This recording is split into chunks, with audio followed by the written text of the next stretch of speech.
మనందరికీ తండ్రి అయినటువంటి దేవునికి, మన ప్రభువును రక్షకుడైనటువంటి యేసుక్రీస్తు నామములో స్తుతులు స్తోత్రాలు చెల్లిస్తూ ఉంటున్నాను.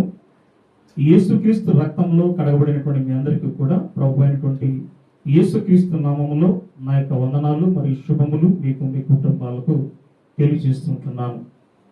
ఈ యొక్క సందర్భంలో దేవుని యొక్క మహాకృపను బట్టి మరొకసారి మీ ముందుకు వచ్చి దేవుని యొక్క వాక్యాన్ని వివరించడానికి, అందులో ఉన్నటువంటి అర్థాన్ని, భావాన్ని మనం తెలుసుకుని మన ఆత్మీయ జీవితాన్ని మనం సరిదిద్దుకోవడానికి, సరి చేసుకోవడానికి దేవుడిచ్చినటువంటి ఈ శ్రేష్టమైన సమయాన్ని బట్టి దేవాది దేవునికి నేను స్తుతులు స్తోత్రాలు నేను చెల్లిస్తూ ఉంటున్నాను.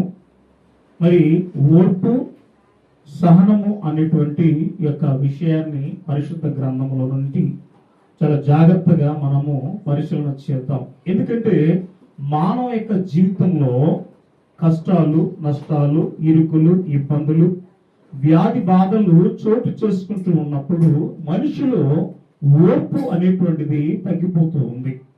సహనము లేనటువంటి విధానములో ప్రియులారా, దేవుని వాక్యాన్ని చదువుతున్నటువంటి మనము, దేవునికి ప్రార్థన చేస్తున్నటువంటి మనము, దేవుడు మన ముందు ఉంచినటువంటి మరి ఎంతో మంది మరి ఆ యొక్క విశ్వాస యొక్క వీరుల యొక్క ఓర్పు సహనాన్ని మనం గుర్తు చేసుకుంటూ మెట్టుకు ఈ లోకంలో మనం ఎలా బ్రతకాలి, మరి మానవ జీవితంలో ఈ ఓర్పు లేకపోతే, మానవ జీవితంలో సహనం లేకపోతే జీవితము అంధకారమయమైపోతూ ఉంది.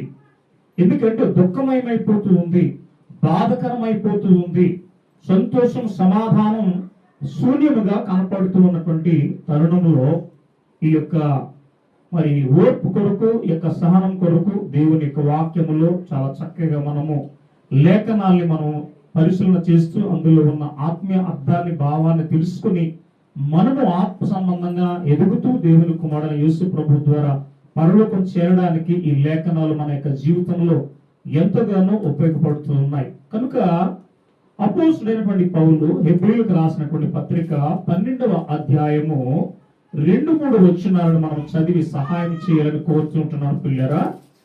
అపోస్తుడైనటువంటి పౌలు హెబ్రీయులకు రాసిన పత్రిక 12వ అధ్యాయము 2-3 వచనాలు. ఇంత గొప్ప సాక్షి సమూహము మేఘము వలె మనలను ఆవరించి ఉన్నందున మనము కూడా ప్రతి భారమును సులువుగా చిక్కులు పెట్టు పాపమును విడిచిపెట్టి విశ్వాసమునకు కర్త దానిని కొనసాగించువాడునైనా యేసు వైపు చూచుచు మన ఎదుట ఉంచబడిన పందెములో ఓపికతో పరిగెత్తుదము. ఆయన మన ఎదుట ఉంచబడిన తన ఎదుట ఉంచబడిన ఆనందము కొరకై అవమానమును నిర్లక్ష్య పెట్టి శిలువను సహించి దేవుని సింహాసనము యొక్క కుడి పార్శ్వమున ఆసీనుడై ఉన్నాడు. సిలువను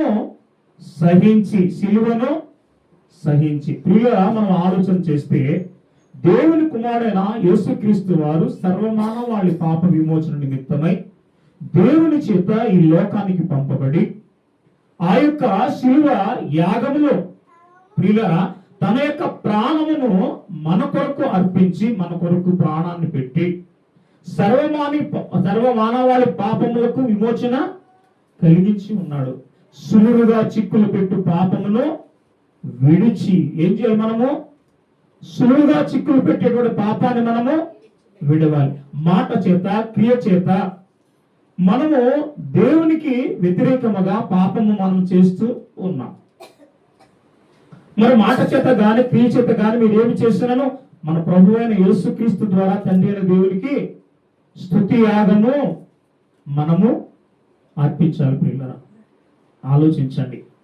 అందుకనే దేవుని యొక్క వాక్యంలో చెప్పబడుతున్నటువంటి మరి యొక్క విషయాన్ని కనుక ఆలోచన చేస్తే, సహనమునకు మనను దేవుడు తన కుమారుడైన యేసుక్రీస్తు మనకు చూపిస్తూ ఉంటున్నాడు. మోయలేనటువంటి శిలువ మ్రానును ఆయన భుజాల మీద ఉంచారు. కోడాలతో ఆయనను కొడుతూ ఉన్నారు, పిడిగుట్టులు ఆయనను గుద్దుతూ ఉన్నారు. ఆయనను సిలువని ఎందుకు సహించాడంటే సర్వమానవాళి పాపముల యొక్క విమోచన కొరకు ఆయన సిలువను సహించి సిలువలో తన ప్రాణమును అర్పించి సర్వమానవాళి పాపమునకు విమోచన ఆయన కలగజేసి ఉన్నాడు. క్రీస్తు కలిగినటువంటి ఒక ఓర్పు, క్రీస్తు కలిగినటువంటి సహనాన్ని మనము కలిగి ఉండాలి. ఇవాళ ఒక మాట అంటే మనం ఓర్చుకోలేకపోతూ ఉన్నాం. ఒక దెబ్బ కొడితే మనము మరి ఓర్పు లేనటువంటి విధానంలో మనం ఉంటున్నాం, సహనము లేనటువంటి విధానంలో ఉంటున్నాం. నాలో సహనం చచ్చిపోయింది, నాలో సహనం నశించింది, నాలో ఓర్పు నశించింది అని ఉద్రేకముతో మనం మాట్లాడుతూ ఉన్నటువంటి తరుణంలో పోయినారా, ఒకసారి చాలా జాగ్రత్తగా మనం ఆలోచించాలి. క్రీస్తు ఇదిగో ఈ సిలువను మోస్తూ ఉన్నప్పుడు, అనేకులు కోడాలతో కొడుతూ ఉన్నప్పుడు, అనేకులు పిడిగుద్దులు గుద్దుతూ ఉన్నప్పుడు ఆయన మారు మాట్లాడలేదు. ఎవరిని ఏమి ఆయన అనలేదు. ఎవరిని ఏమనకుండా మౌనముగా ఆయన మరి చేయవలసినటువంటి సిలువ యాగాన్ని విజయవంతంగా పూర్తి చేసి సర్వమానవాళి పాపములకు ఆయన విమోచన కలిగించి ఉన్నాడు.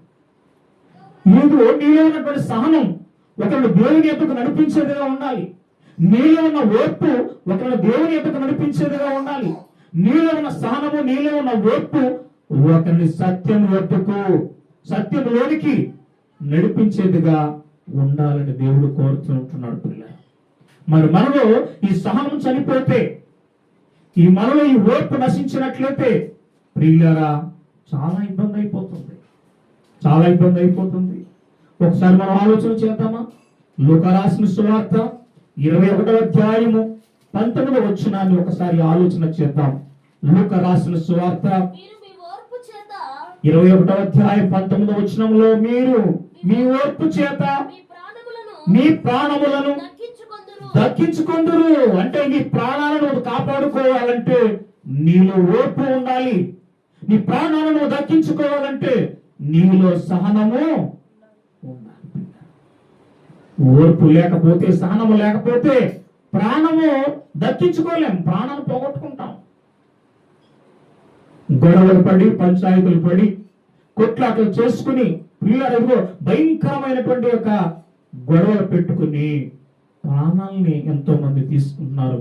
వాళ్ళు ఓర్పు నశించి, వారిలో సహనం నశించి, క్షణకాలం ఆలోచించలేక దేవుడిచ్చిన గొప్ప ఈ యొక్క జీవితాన్ని అర్ధాంతరంగా వారు ముగించుకునే స్థితికి వారు వెళ్ళిపోతున్నారు. కారణం వారిలో ఓర్పు లేకపోవడం. అందుకనే వారు ఓర్పు చేత తమ ప్రాణములను ఏం చేస్తున్నారు? దక్కించుకుందరు. ఒకవేళ నీలో ఓర్పు లేకపోతే, నీలో సహనం లేకపోతే నీ ప్రాణమును నీవు ఎంత మాత్రము కూడా దక్కించుకోలేవని దేవుడు చాలా స్పష్టంగా చెబుతూ ఉంటున్నాడు పిల్లలు.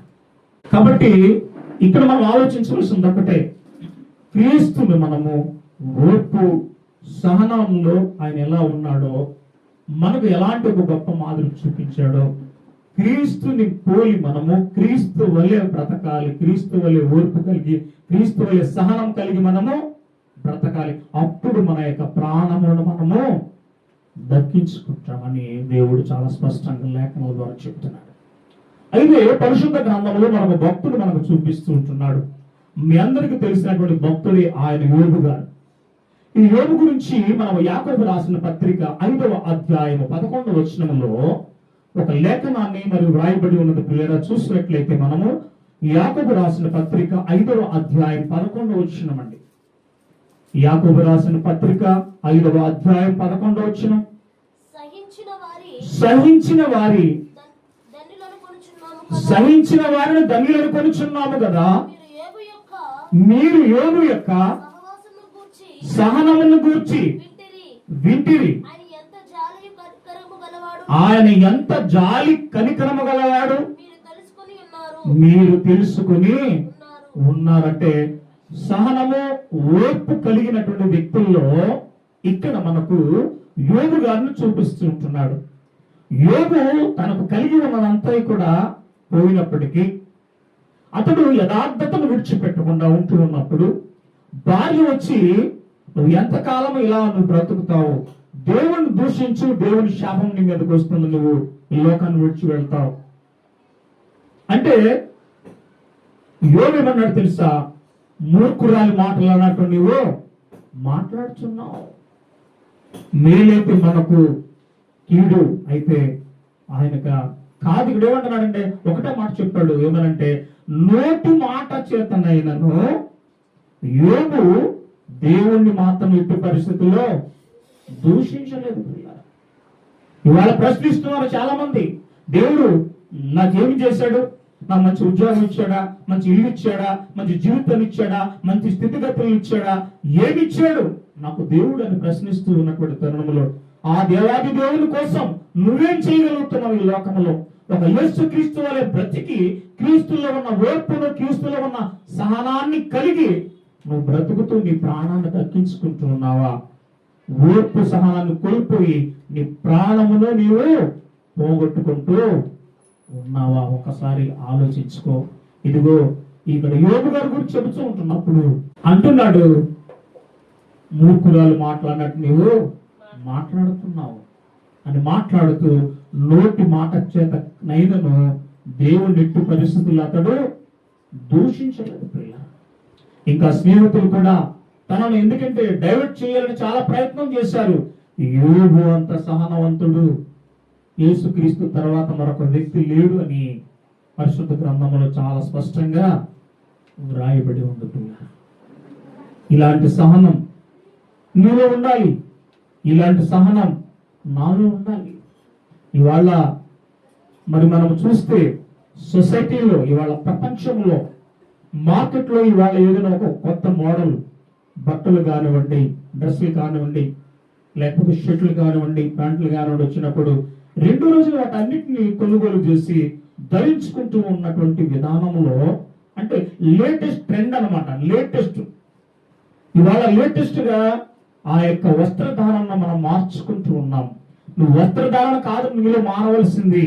ఇదిగో క్రీస్తులో సహనం నీలోనికి రావాలి, క్రీస్తులో ఉన్నటువంటి ఓర్పు నీలోకి రావాలి. అప్పుడు నీ ప్రాణం దక్కించుకుంటావు. ఈ దేవుని మాటల చేత, నీలో ఉన్న ఓర్పు చేత, నీలో ఉన్న సహనము చేత మరికొంతమంది ప్రాణము నీవు దక్కించుకునే విధంగా నువ్వు ప్రయత్నం చేస్తూ ఉంటావు. అందుకనే యోబు అంత సహనవంతుడు కూడా లేడు అని మొట్టమొదట మనందరికీ గొప్ప మాదిరి, గొప్ప ఓర్పుకు సహనానికి గొప్ప మారు పేరు. ఎందుకంటే మనకు గొప్ప మాదిరి ఎవరంటే దేవుని కుమారుడైనటువంటి యేసుక్రీస్తు వారు. రెండవది ఇక్కడ యోబును చూపిస్తూ ఉన్నాడు.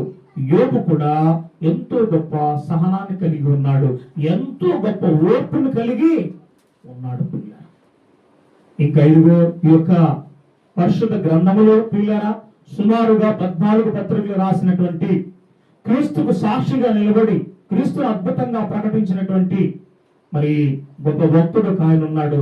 ఆయనే అపోస్తుడైనటువంటి పౌలు గారు. ఆ పౌలు గారు ఎందుకంటే క్రీస్తులో ఉన్న సహనాన్ని కలిగి, క్రీస్తులో ఉన్న ఓర్పును కలిగి 1 తక్కువ 40 దెబ్బలు 5 సార్లు ఆయన భరించాడు. ప్రియులారా ఓర్చుకున్నాడు. ఎందుకంటే క్రీస్తుని అనేకులు పరిచయం చేయాలి, క్రీస్తుని అనేకులకు ప్రకటించాలి. అదే ఆయన ఇంటెన్షన్ అంతా కూడా. ఎందుకంటే ఒకప్పుడు అనేకులు హింసించిన వ్యక్తి, ఇదిగో ఇప్పుడు క్రీస్తుని ఆయన ప్రకటిస్తూ ఉన్నాడు. క్రీస్తులో ఉన్న ఓర్పును, క్రీస్తులో ఉన్న సహనాన్ని కలిగి ఆయన ఉంటూ ఉన్నటువంటి విధానంలో పరిశుద్ధ గ్రంథంలో తిమోతి రాసిన 2వ పత్రిక, తిమోతి రాసిన 2వ పత్రిక 2వ అధ్యాయము 10వ వచనం అండి. 2వ తిమోతి 2వ అధ్యాయము 10వ వచనం. 2వ తిమోతి 2వ అధ్యాయం 10వ వచనం. అందుచేత ఏర్పరచబడిన వారును నిత్యమైన మహిమతో కూడా క్రీస్తు యేసునందలి రక్షణ పొందవలనని నేను వారి కొరకు సమస్తమును ఓర్చుకొనుచున్నాను అంటున్నాడు. ఎందుకంటే ఎన్నిసార్లు చెప్పినా విననటువంటి వారు ఉన్నారు. వాళ్ళ 100 సార్లు చెప్పినా కూడా విననటువంటి వారు ఉన్నారు. ఆయన చెప్పవలసిన బాధ్యత మనది, మనం చెబుతూనే ఉండాలి. గుర్తుపెట్టుకోండి. ఎందుకంటే ఒకసారి చెప్పాను వినలేదండి, 2 సార్లు చెప్పాను వినలేదండి, ఎందుకు మనం చెప్పినా కూడా వేస్ట్ అండి అనకుండా పిల్లరా, ఇదిగో పౌలు గారు చెప్తున్నటువంటి ఒక విధానం. ఎందుకంటే ఆయన దేవుడు అతను ఎన్నుకున్న విధానాన్ని బట్టి, మరి ఎందుకంటే ఓర్పు కలిగి ఆయన జీవిస్తూ సహనము కలిగి జీవిస్తున్న విధానాన్ని అక్కడ చాలా స్పష్టంగా ఈ తిమోతి భక్తుడు మనకు చాలా స్పష్టంగా వివరిస్తూ ఉన్నాడు. వీరిని మనం మాదిరికరంగా పెట్టుకుని మనము కూడా ఓర్పు కలిగి బ్రతకాలి, సహనము కలిగి మనము బ్రతకాలి. ఒకవేళ ఓర్పు సహనము లేకపోతే మన ప్రాణములను మనము పోగొట్టుకుంటాము. నీ ప్రాణము దక్కించుకోవాలంటే ఓర్పు కలిగి ఉండాలి, సహనము కలిగి ఉండాలి. ఓపిక చాలా అవసరం. క్రైస్తవ జీవితంలో ఓర్పు చాలా అవసరం, సహనం చాలా అవసరం, నిరీక్షణ చాలా అవసరం ప్రియులారా. ఎందుకంటే నీ జీవితంలో అడిగిన వెంటనే ఒకవేళ నీకు సహాయం లభించకపోవచ్చు, అడిగిన వెంటనే నీ స్థితిగతులు మారకపోవచ్చు. ఆయనను సహనాన్ని కోల్పోకూడదు. ఓర్పుతో నువ్వు ఆ యొక్క విషయంలో దేవుడు నీకు విజయాన్ని అనుగ్రహించేంత వరకు నీకు ఓర్పు చాలా అవసరం, సహనం చాలా అవసరం ప్రియులారా. అందుకనే మరి ఇదిగో ఓర్పు సహనం కలిగి ఉన్నటువంటి వ్యక్తులను మనకు చూపిస్తూ ఉన్నాడు. మొదటిగా దేవుని కుమారుడు యేసు ప్రభువును వారిని చూపించాడు. రెండవదిగా యోబు గారిని చూపిస్తూ ఉంటున్నాడు. మూడవదిగా అపోస్తలుడైనటువంటి పౌలు గారిని చూపిస్తుంటున్నాడు. పౌలు గారు వాక్యము ప్రకటిస్తూ ఉన్నటువంటి సమయంలో అనేక సార్లు ఆయన చెరసాలలో వేశారండి. అనేక సార్లు చెరసాలలో వేశారు. కాళ్ళకు బండలు, తర్వాత బెత్తములతో కొరడాలతో కొట్టడం జరిగింది. అయినప్పటికీ కూడా ఓర్పుతో సహనంతో ఆయన ఉన్నాడు. ఇందులో ఒకటే ఒక ఉదాహరణ. ఆయనను చెరసాలలో వేశారు. చెరసాలలో వేసినప్పుడు ఆయన చెరసాలలో ఉన్నాడు. ఆయన అధైర్యపడలేదు, ఆయన దుఃఖపడలేదు, ఓర్పుని సహనాన్ని కోల్పోలేదు.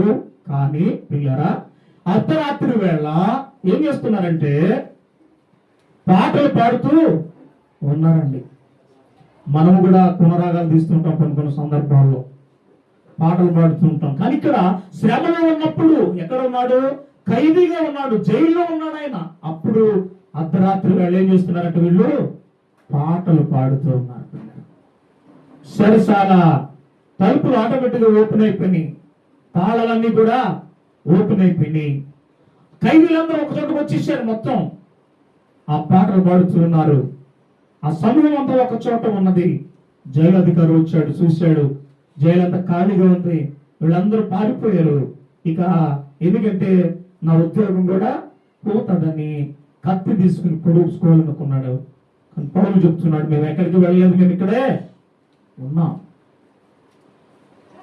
అప్పుడు చెప్తున్నాడు, అయ్యలారా, రక్షణ పొందాలంటే నేను ఏం చేయాలంటే ప్రభువుని యేసునందు విశ్వాసం ఉంచుము, నీవును నీ ఇంటి వారు రక్షణలోకి వస్తారని ఆ రాత్రి కాల సమయంలోనే పిల్లరా జైలు అధికారికి వాక్యాన్ని ప్రకటించడం జరిగింది.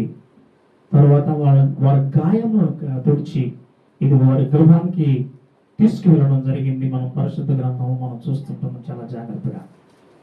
అందుకనే ఇంత గొప్ప ఓర్పు సహనం కలిగి ఉన్నారు. ఎందుకంటే శ్రమలో కూడా అధైర్యపడకుండా, ఓర్పును కోల్పోకుండా, సహనాన్ని కోల్పోకుండా అర్ధరాత్రి వేళ పాటలు వారు పాడుతున్నారు. శ్రమలో ఉన్నప్పుడు ఎవరైనా పాటలు పాడతారా? జైల్లో ఉన్నప్పుడు ఎవరైనా పాటలు పాడతారా? ఏంటో నా బ్రతుకు ఇలా అయిపోయింది, ఇక వస్తానో నేను రాను, నా బంధువులను, నా కుటుంబాన్ని, నా ఆత్మీయులను నేను చూస్తానో చూడను అన్న అధైర్యం వాళ్ళలో ఉండిపోతూ ఉంది. నిరాశ, నిస్పృహలో వెళ్ళిపోతారు. అలాంటి పరిస్థితుల్లో ఖైదీగా ఉన్నటువంటి ఈ పౌలు గారు పాటలు పాడుతూ ఉన్న సందర్భాన్ని మనం చూస్తుంటున్నాం. ఎంతగా క్రీస్తును ప్రకటించడానికి ఎంతగా శ్రమ పడ్డాడంటే చాలా శ్రమ పడ్డాడు, చాలా కష్టం అనుభవించాడు. ప్రియులారా, మరి మనం క్రైస్తవ జీవితంలో కొన్ని పనులు తొందరగా కాకపోవచ్చు. క్రైస్తవ జీవితంలో కొన్ని సందర్భాల్లో మనం ఓడిపోవచ్చు. అయినప్పటికీ ఓర్పు సహనాన్ని కలిగి మనం పట్టుదలతో మనం ముందుకు సాగాలి పిల్ల. పట్టుదలతో మనం ముందుకు వెళ్ళాలి. పట్టుదల మనలో లేకపోతే, ఓర్పు సహనం మనలో లేకపోతే విజయము నీ ముందుకు రానే రాదు. ఎందుకంటే అధైర్యం, నిరాశ, నిస్పృహల్లో ఉంటావు కాబట్టి. ఎందుకంటే విజయం నీకు ఇంకా దూరం వెళ్ళిపోతూ ఉంటుంది. కాబట్టి మానవులుగా ఈ ఓర్పును కలిగి, సహనాన్ని కలిగి ప్రతి విషయంలో కూడా విజయ పదములో నేను ముందుకు సాగాలంటే ఓర్పు సహనం మనకు చాలా అవసరం. అందుకని క్రీస్తుని మాదిరికరంగా, యోబుని మాదిరిగా, అలాగే అపోస్తలుడైన పౌలును మాదిరిగా తీసుకుని వారి వలె మనము బ్రతకాలి. వారి వలె మనం బ్రతకాలి.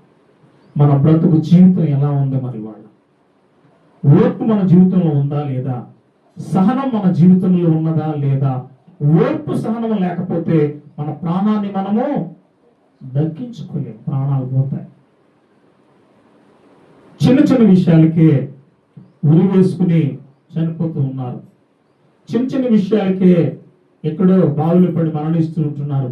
చిన్న చిన్న విషయాలకే ప్రాణాపాయ స్థితిలోనికి వెళ్ళిపోతూ ఉన్నారు. కొన్ని సందర్భాల్లో ఈ ఓర్పు లేకపోవడం, సహనం లేకపోవడం కన్న పిల్లలను కూడా చంపడానికి వెనుకాడటం లేదు. పిల్ల క్షణికావేశములో ఓర్పు నశించి సహనము లేక తన కడుపును పుట్టిన పిల్లలను కూడా మరి అతి కిరాతకంగా చంపేసేటువంటి మానవులు వాళ్ళ భూమి మీద ఉన్నారు. వాళ్ళని చంపి చివరికి వాళ్ళు కూడా చనిపోయేటువంటి పరిస్థితుల్లోనికి వెళ్ళిపోతున్నారు. అంటే కారణం వాళ్ళు ఓర్పు లేకపోవడం, కారణం వాళ్ళలో సహనము లేకపోవడం. మరి క్రైస్తవులుగా ఈ ఓర్పు, ఈ సహనం మనలో ఉండాలి. అప్పుడే కొందరినైనా అగ్నిలో నుండి లాగినట్లుగా కొందరినైనా లాగి రక్షణలో మనము నిలబెట్టగలం. పిల్లలు, అదే దేవుని వాక్యములో మనకు చాలా వివరంగా చెబుతూ ఉంటున్నాడు. ఈరోజు క్రైస్తవ జీవితంలో మనం ముఖ్యంగా మనము సంపాదించుకోవాల్సింది ఏంటి? వాళ్ళ ధనమున, ధాన్యమున, డబ్బున, ఆస్తులన, అంతస్తులన? క్రైస్తవ జీవితంలో క్రీస్తు యేసులోనికి బాప్తిస్మ పొందినటువంటి నీవు క్రీస్తును ధరించుకొని ఉన్నావు గనుక నీవు సంపాదించుకోవాల్సింది ఏంటి అనేటువంటిది పరిశుద్ధ గ్రంథములో చాలా స్పష్టంగా మనకు దేవుడు చూపిస్తూ ఉంటున్నాడు. ప్రియులరా, ఒకసారి చూద్దామా ప్రియులరా? మొదటి తిమోతి 6వ అధ్యాయము 11వ వచనమండి. మొదటి తిమోతి 6వ అధ్యాయము, మొదటి తిమోతి 6వ అధ్యాయము 11వ వచనం. దైవజనుడా, నీవైతే వీటిని విసర్జించి నీతిని, భక్తిని, విశ్వాసమును, ప్రేమను, ఓర్పును, సాత్వికమును సంపాదించుకొనుటకు ప్రయాసం. 7 విషయాలు ఉన్నాయి ఇక్కడ. ఏం చేయాలటప్పుడు వీటిని నువ్వు సంపాదించుకోవాలి. ధనమును కాదు, డబ్బును కాదు, ఆస్తులు కాదు, అంతస్తులు కాదు. నువ్వు సంపాదించుకోవాల్సింది, నువ్వు దేన్ని సంపాదించుకోవాలంటే ఓర్పును. నీవు అతి ప్రాముఖ్యమైనది ఓర్పును నీవు సంపాదించుకోవాలి. ఓర్పును నీవు సంపాదించుకోవాలి. సంపాదించుకుంటున్నామా లేదా? ఒకసారి చాలా జాగ్రత్తగా మనం ఆలోచన చేసుకోవాలి. ఓర్పు ఎంత గొప్ప మేలు నీ జీవితంలో చేస్తుందో నేను చివరిగా చెప్తాను. అద్భుతమైనటువంటి మాట, మనందరం గుర్తుపెట్టుకోవాల్సినటువంటి మాట. అందుకని ఇక్కడ చెప్తుంటున్నాడు, నీవు ఓర్పును సంపాదించుకొనుటకు నీవు ఏం చేయాలట? ప్రయాసపడాలి. ఒకసారి కాదు, అనేక సందర్భాల్లో ప్రయాసపడుతూ ఉంటే క్రీస్తులో ఉన్న సహనము, క్రీస్తులో ఉన్న ఓర్పు నీలోనికి వస్తూ ఉంటుంది. మరి మనం ఎలా ఉన్నాం దేవుని వెలుగులో? ఈ ఓర్పును సంపాదించుకోవడానికి ప్రయాసపడుతూ ఉన్నామా లేదా? ఒకసారి చాలా జాగ్రత్తగా మనం ఆలోచన చేయాలి. అయితే 2వ తిమోతి 3వ అధ్యాయము 10-11 వచనాలు ఒకసారి మనం చూద్దామా? 2వ తిమోతి 3వ అధ్యాయము 10-11 వచనాలు.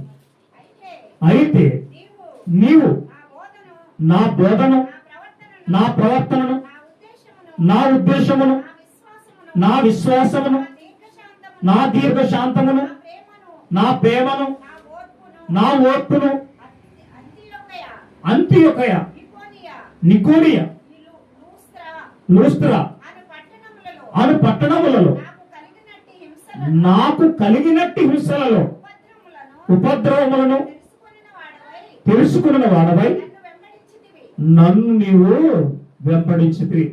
ఇక్కడ కూడా దేవుడు మనకు చెప్తూ ఉంటున్నాడు ఏమనంటే, ఈ వాక్యంలో ఇవన్నీ చెప్తూ దాంట్లో ఓర్పును సంపాదించుకున్నటకు ప్రయాసపడు అంటున్నాడు. ఓర్పును సంపాదించుకోవడానికి ఏం చేయాలి? నువ్వు ప్రయాసపడాలి. అందుకనే ఈరోజు యొక్క కూడికలు కానివ్వండి, ఆరాధన కార్యక్రమాలు కానివ్వండి, ప్రత్యేకంగా ఎందుకు వీటిని జరిగిస్తూ ఉన్నామని ఆలోచన చేస్తే పిల్లరా, ఇదిగో ఈ ఓర్పును సంపాదించుకోవడానికి మనందరం కూడా ఏం చేయాలంటే మనం ప్రయాస పడాలి. మరి క్రీస్తు వలె ఓర్పును కలిగి, సహనాన్ని కలిగి మన ఆత్మీయ జీవితంలో మనం బ్రతుకుతూ ఉన్నామా లేదా ఒకసారి ఆలోచించాలి. యోబు వలె ఓర్పు కలిగి, సహనాన్ని కలిగి మనం బ్రతుకుతూ ఉన్నామా లేదా ఒకసారి ఆలోచించాలి. అపోస్తలుడైన పౌలు వలె ఓర్పు కలిగి, సహనాన్ని కలిగి మనం బ్రతుకుతూ జీవిస్తూ ఉన్నామా లేదా ఒకసారి మనము ఆలోచించాలి. అయితే ఏమంటున్నాడంటే, ఓర్పు చేత మీరు మీ ప్రాణములను దక్కించుకుంటారు. ఓర్పు లేకపోతే మన ప్రాణాలు పోతే, మరికొంతమంది ప్రాణాలు కూడా పోతాయి. కన్న తల్లి ఏం చేస్తుంది? ఈరోజు ఆమెలో ఓర్పు నశించి, ఆమెలో సహనం నశించి, పిల్లలు ఏడుస్తున్నారని చంపేసిన వాళ్ళు ఉన్నారు. వాళ్ళ ఏడుపు అంటే చిన్న పిల్లలు ఏడుస్తున్నప్పుడు వాళ్ళ ఓర్పు లేక, వాళ్ళ సహనము లేక రీసెంట్లీ కన్న పిల్లలను చంపేసిన వాళ్ళు ఉన్నారు. పిల్లలు ఏడిస్తే చంపేస్తారా? అంటే పిల్లల ఏడుపును కూడా సహించుకునేంత ఓపిక మనలో లేదు. పిల్లల ఏడుపు ఓర్చుకునేంత ఓర్పు కూడా మనలో లేక చాలా మంది జన్మనిచ్చినటువంటి తల్లులే వారి పిల్లలను చంపేస్తున్నారు.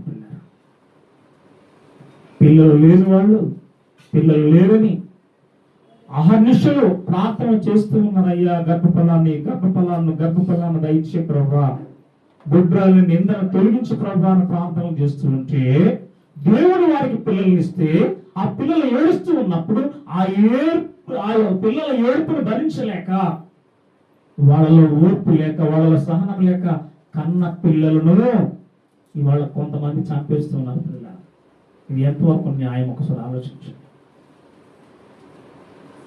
గర్భఫలము దేవుడిచ్చేటువంటి బహుమానం. ఆ బహుమానాన్ని దేవుని కోసం పెంచాలి, దేవుని కోసం పోషించాలి, దేవుని పనిలో బలమైన సాధనాలుగా వారు వాడబడులాగా చేయాలి. కానీ ఇదిగో వారిలో ఓర్పు లేక, వారిలో సహనం లేక చిన్న పిల్లలు ఏడుస్తూ ఉంటే, చిన్న కారణం ఏడుపు. చిన్నపిల్లలు ఏడవరండి? చిన్నపిల్లలు ఏడవరా? రాత్రులు ఏడుస్తూ ఉంటారు, పగలు ఏడుస్తూ ఉంటారు. ఎప్పుడంటే అప్పుడు వాళ్ళు ఏడుస్తూ ఆ ఏడుపును భరించలేక కన్న పిల్లలను చంపేసేటువంటి తల్లులు చాలా మంది లోకంలో ఉన్నారు. ఏంటంటే లాభం? ఆలోచించండి. చివరిగా నేను ఒక మాట, ప్రసంగి గ్రంథము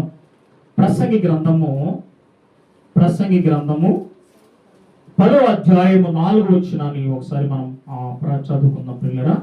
ప్రసంగి గ్రంథము 10వ అధ్యాయం 4వ వచనం. ప్రసంగి గ్రంథము ప్రతి ఒక్కరూ ఈ వాక్యాన్ని చదవాలి. ఈ వాక్యంలో ఉన్న విషయాన్ని ఖచ్చితంగా మనం గుర్తు చేసుకోవాలి. ఓర్పు వల్ల మీకేంటి లాభమో దేవుడు చాలా స్పష్టంగా చెబుతున్నాడు. ప్రసంగి గ్రంథం 10వ అధ్యాయం 4వ వచనం.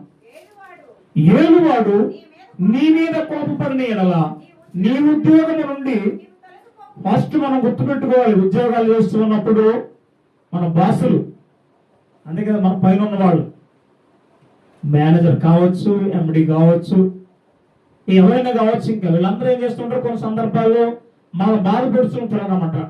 మన మీద కోప్పడుతూ ఉంటారు. కొన్ని సందర్భాల్లో పని సరిగ్గా చేయటం లేదు, ఏం పని చేస్తున్నావు, ఎక్కడ నేర్చుకున్నావు, ఇదే నన్ను పని చేసే విధానం అని మనల్ని చాలా కోప్పడుతూ ఉంటారు కొన్ని సందర్భాల్లో. దేవుడు చెప్పాడు, ఇదిగో క్రైస్తవుడుగా క్రీస్తు యేసులోనికి బాప్తీసం పొందిన నీవు క్రీస్తులో ఉన్న సహనము, యోబులో ఉన్న సహనము, పౌలు గారిలో ఉన్న సహనాన్ని కలిగి నువ్వు ఎలా ఉండాలో ఇక్కడ చెబుతున్నాడు. ఏమనంటే ఏలువాడు నీ మీద కోపపడినప్పుడు నీ ఉద్యోగం నుండి నేను ఈ ఉద్యోగం చెయ్యను, నాకు అవసరం లేదు అని మాత్రం నువ్వు కోపపడి ఉద్యోగాన్ని ఎట్టి పరిస్థితుల్లో నీవు విడిచిపెట్టకూడదు. ఫస్ట్ ఆఫ్ ఆల్ గుర్తుపెట్టుకోవాలి. మనం పనిచేసేటువంటి ప్రాంతంలో కష్టం ఉంటుంది చాలా సందర్భాల్లో, అయినా కూడా ఓర్చుకోవాలి. అదే చెప్తున్నాడు, ఏలువాడు నీ మీద కోపపడిన ఎడల నీ ఉద్యోగం నుండి నీవు నాకు అవసరం, ఈ ఉద్యోగం నాకు అవసరం లేదు, నేను ఉద్యోగం చేయనని నీవు ఎట్టి పరిస్థితుల్లో ఉద్యోగాన్ని నీవు మానకూడదు. గుర్తుపెట్టుకో. క్రైస్తవుడుగా దేవుని వాక్యాన్ని వినిచిన నీవు, దేవునికి ప్రార్థిస్తున్న నీవు గుర్తుపెట్టుకోవాల్సిన విషయం, నీ ఏలువాడు, నీ పైన అధికారి నీ మీద కోపపడిన ఎడల నీవు ఉద్యోగం నుంచి నీవు తొలగిపోకూడదు.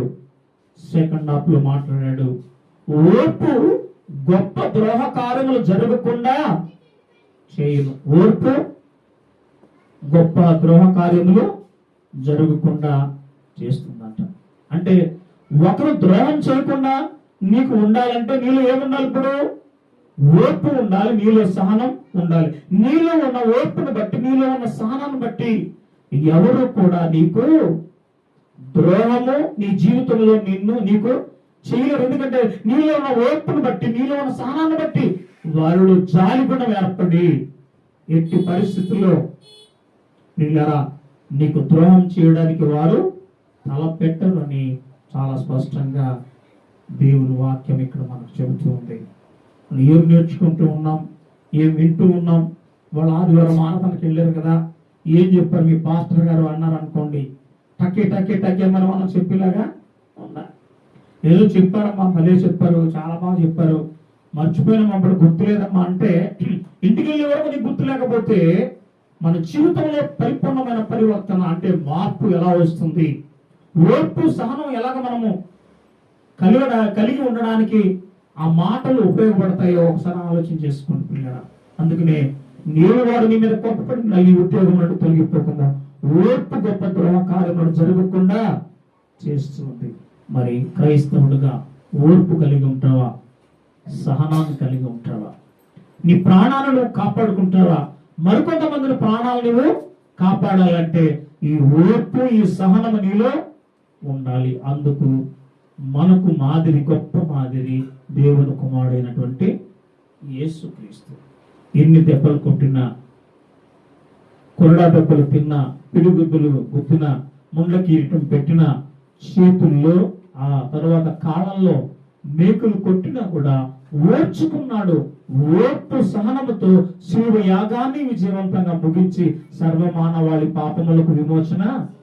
క్రీస్తులో ఉన్న ఓర్పు, క్రీస్తులో ఉన్న సహనము సర్వమానవాళి పాపములకు విమోచన కలిగించింది. మరి నీలో ఉన్న ఓర్పు, నీలో ఉన్న సహనం కనీసం ఒక్కరైనా వారి ప్రాణాలను దక్కించుకునే రీతిలో వారికి నీవు మాదిరిగా ఉండాలి. నీ ఓర్పు, నీ సహనం వారికి తీసుకుని వారు కూడా నీవని బ్రతకడానికి గొప్ప మాదిరిగా నువ్వు ఉండాలంటే ప్రతి క్రైస్తవుడికి కూడా పిల్లరా ఓర్పు కలిగి, సహనాన్ని కలిగి మనం బ్రతకాలి. మరి ఈ ఓర్పు, ఈ సహనం నీలో ఉందో లేదో పరిశీలించుకో, పరిశోధించుకో. కానీ ఇదిగో ఏమంటున్నాడంటే ఆ అన్నిటికన్నా ముఖ్యంగా ఓర్పును సంపాదించుకోవడానికి అహర్నిశలు నీవు ప్రయాసపడు. ఈ ఓర్పు నీలో ఉంటే, ఈ సహనం నీలో ఉంటే ఏమంటున్నాడు? ఓర్పు గొప్ప ద్రోహ కార్యములను జరగకుండా నిలుపుదల చేస్తుంది. ఓర్పును కలిగి, సహనాన్ని కలిగి నీ ప్రాణాలను నువ్వు కాపాడుకుంటూ మరికొంతమంది ప్రాణాలను కాపాడుతావా?